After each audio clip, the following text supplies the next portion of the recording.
right, today I have another lesson for you, and our learning target for Wednesday, September 15th, our LT, is that we will accurately multiply values with decimals.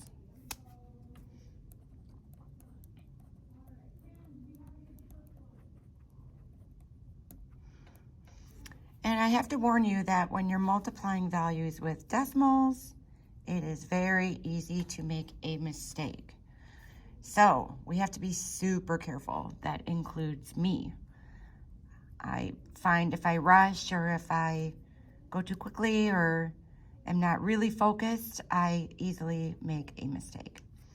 So the first example, we're going to do 3.1 times 2.9. So when you multiply decimals, you don't really need to line up the decimal points. You can just write the problem vertically, but when you multiply, you just pretend the decimals are not there at all. You sort of ignore the decimal places until the very end. So we treat this like we're multiplying 31 times 29. So I take 9 times 1, 9 times 3, which is 27. And we want to put a little placeholder there because now we're multiplying this next place value over. 2 times 1 is 2, and 2 times 3 is 6. So we line these values up very carefully, and we add those columns, 9, 9, and 8. And then we count from right to left. We have one decimal place, that's 1. And that's another decimal place giving us 1, 2 decimal places altogether, and a final answer of 8.99. My next example is going to be with a little bit bigger numbers, 5.2 times 6.6.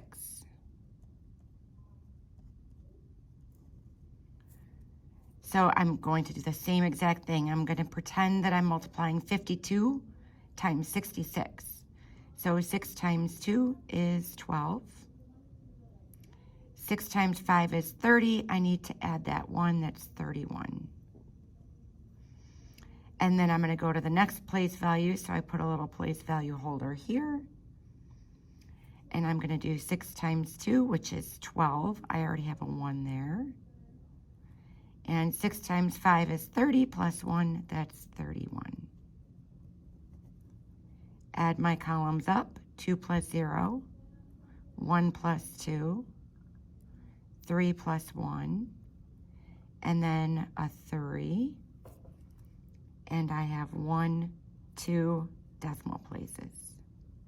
So my final answer is going to be 34.32. Another example is 0.6 times 0.4. So this is sort of like multiplying 6 times 4. So 4 times 6, 6 times 4, it's still 24. And here I would have a 0, and here I would have 0. So all I need is this 24 right here. And then I count 1, 2 decimal places. So my final answer is 0.24. We can put a 0 in front of that for our final answer. And really all of the problems in our IXL practice are just like this, but you're going to need your notebook. You're going to need to use your line paper to solve the problems. You can't do it in your head. So I would definitely make sure you have your notebook ready to do your scratch work. You can do it right after Wednesday's notes. So I'll do just one more example. I'll just do it over here. 6.2 times 8.1. So 1 times 2 is 2. 1 times 6 is 6. Put a little placeholder here. 8 times 2 is 16. 8 times 6 is 48, plus 1 is 49. We have our columns lined up to add. 6 plus 6 is 12. 9 plus 1 is 10. 4 plus 1 is 5. And we have 1, 2 decimal placeholders. And that's our final answer. So if you need to watch this again to see what I did, go ahead. It's on the link. But you multiply your ones place, put a placeholder, multiply your tens place, add up your columns together, going down, and then count your decimal places over. And that's the process. So I'm going to assign one IXL skill, just one. And like I said, you have to be very careful and patient. If you make a mistake, it's gonna take points away, and then you have to work your way back up to an 80. But your IXL skill is a 6th grade skill, and you're doing H2. And you guys have been doing a great job getting logged in and using this class time to do your practice and get it done. Don't rush. If you don't get done early, that's okay. I know you guys have had some free time this week, which is good, but just be patient and persistent, okay?